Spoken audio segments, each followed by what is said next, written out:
Fae has been going on for over 8 years at this point, so it's natural that people would develop some issues with the game over time, and when people have problems with the game, that's a problem.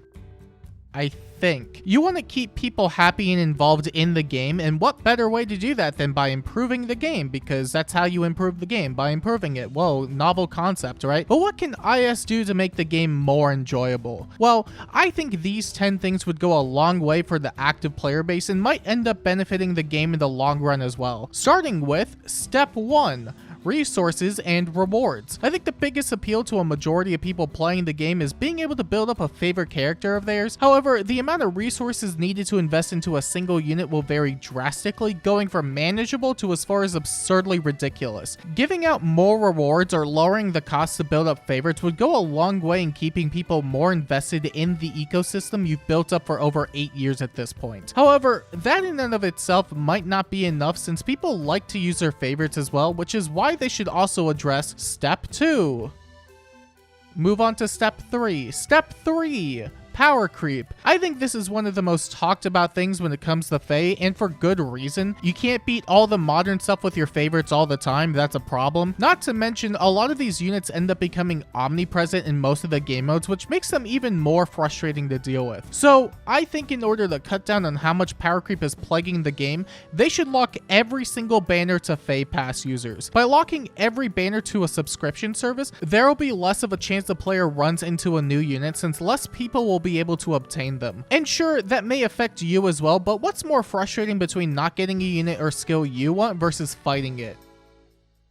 Don't answer that. Although, that doesn't really help if people can get these units without the need for Fae Pass, which is why I think they should also introduce step 4. Introduce paid orb only banners. If people are still able to get lucky without the need for Fae Pass, then the next best step would be to make premium banners for only paid orbs. And not just random throwaway banners either, no. I mean all the new ones like seasonals and new heroes and emblems especially. Take a page or two out of Square Enix and NetEase for their Octopath gacha. It's pretty effective, I think. That's why the game shut down. And that might sound unfair to the people who don't really spend money on Fae and would still like to summon. So I think the best compromise is to only have them on banners that are guaranteed to have busted units on them. But considering every new banner these days has a super ultra mega busted unit on them, it would be the same result in the end, but it might make them more money, which they've clearly been struggling with as of late. But if that's not going to convince people to get Fae Pass for these banners, then maybe the next best thing would be to have step 5,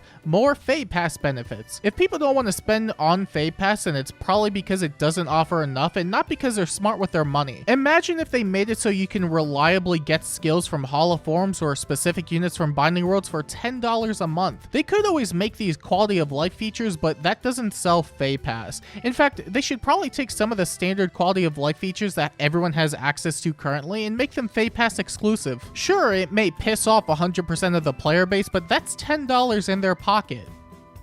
And probably thousands of less players as a result. But that only matters if people feel as if they're missing out by not having it. So to fix that, they should, step 6, reduce fear of missing out and sunken cost fallacy. This is probably something no gacha wants to ever do because it means people are less likely to spend on the game. But what could they do to replace fear of missing out and sunken cost fallacies while still being able to make a healthy amount of money? That's easy. Just lie to the player base. Is it ethical? No, but it's gacha. It's inherently not ethical to begin with. That said, if they don't want to outright break any laws, then the next best thing would be to even the playing field for everybody, and the easiest way to do that is with step 7, hit rates. I think this is going to be the most widely accepted point, so I'm not going to even elaborate. A lot of units hit way too hard nowadays, and that's led people to getting frustrated with the game overall. So by introducing hit rates, there's a chance for you to live even the most deadly of nukes in the game, or even the snakes, which is effectively the same thing as deadly nukes because they could do everything for some reason. Of course, that would also apply to anything that could attack, but I don't think anyone really wants to be the guy that loses to a brave hitting Emblem Lin. I don't think anyone wants to be the guy that misses 5 attacks in a row with Emblem Lin, but that's neither here nor there. But if the issue is running into all these absurdly annoying units, then the next best solution would have to be step 8, permadeath. Step 9. Fatigue meters. No one likes running into the same 2,000 units in the game, so let's implement a change where it's basically impossible to do so. After a certain point, players won't be able to use the same units they've been using all season, including rings. This way, you're less likely to run into the most toxic units in the game. Also, have it apply retroactively for every single mode, including Aether and Summoner Duels, aka the only 2 modes in the game. But that might be a retread of an earlier issue for newer players who don't have access to a wide variety of units at their disposal, which is why they should also consider Step 10, units leaving on their own volition. If a player doesn't use a unit for too long, they'll get bored and leave their barracks permanently.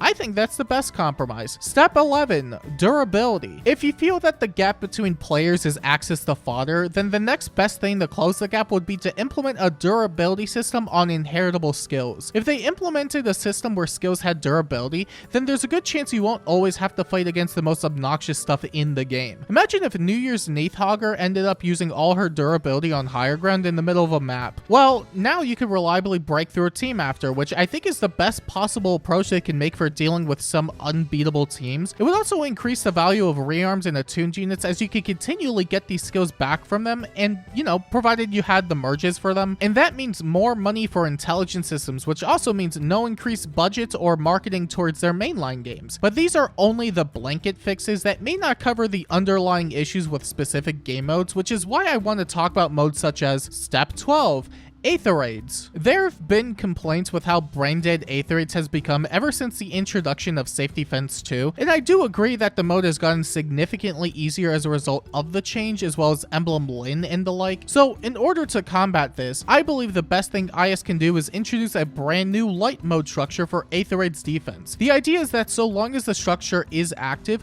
the attacking player will get a crustier version of heroes on their screen, rendering them unable to properly auto-battle with Lin. And this would also coincide with hit rates, so not only can players not see what they're doing, but they might miss as a result. And we can't physically blind the players playing the game because they won't be able to swipe their credit card after, so this is probably the next best step. Of course, having a mode that's easier is probably better than one that's harder for others, which is why I think I should also mention Step 13, Summoner Duels. Summoner Duels has had the opposite problem where people find it too inaccessible. It's difficult to play when you realize you don't actually know how to play the game, and most teams have all the meta units and skills on every single one of their teams, and in some cases, people call Summoner Duels the most pay-to-win mode in the entire game. So if the issue is that free-to-plays can't really compete with the pay-to-win players, then what if they made the mode only accessible to people who spend money on the game? I think Summoner Duels should only be accessible if you spend money on Fae, and by requiring an upfront cost, it means that everybody who ends up playing Summoner Duels would have had to spend money in the game, which puts everybody on an even playing field.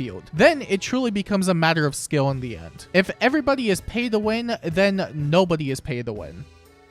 Also, it's Fae Pass locked. Step 14, Arena. Arena has been plagued with a lot of units and skills that make it really annoying to play each week without a really strong dedicated core of units. And if you don't have that, then it's pretty difficult to get a lot of the higher tier rewards. The easiest thing they can do is make it so getting 5 wins is a lot easier by nerfing enemy teams or something, or make the maps easier to play on. But I think the best thing they could do is not to improve the map design, but actively make it worse for everybody. Imagine maps that you can only navigate with flyers, or a map full of defense styles that make defeating some armors nearly impossible. Oh, that already exists. If they make worse arena maps to play on, then less people will want to play the mode, which will make it easier to rank up, and that means more rewards overall. But for less people. Step 15, weapon descriptions. IS has been getting better with how they word their new weapons and skills, but it still has its issues. Even with better spacing, they're getting a bit too much to digest, so I think they should put them in an indecipherable language. Not even a language that currently exists, just a random mess of characters that no one can properly translate. If the issue is understanding what a unit does, then make it so nobody can understand it. Of course, that might make some stuff even more unplayable, but that's why it's also worth considering. Step 16. There is no step 16. I ran out of steps 15 steps ago. And there you have it. 10 changes to Fire Emblem Heroes that would radically improve the game for the better. If you agree with any of these things, then make sure to let me know down in the comments below. And if you disagree with anything mentioned, then make sure to let me know down in the comments below. And if you want to see more content like this, then make sure to let me know down in the comments below.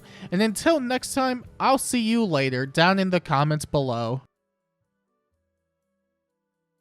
Also, obligatory e-begging, please subscribe.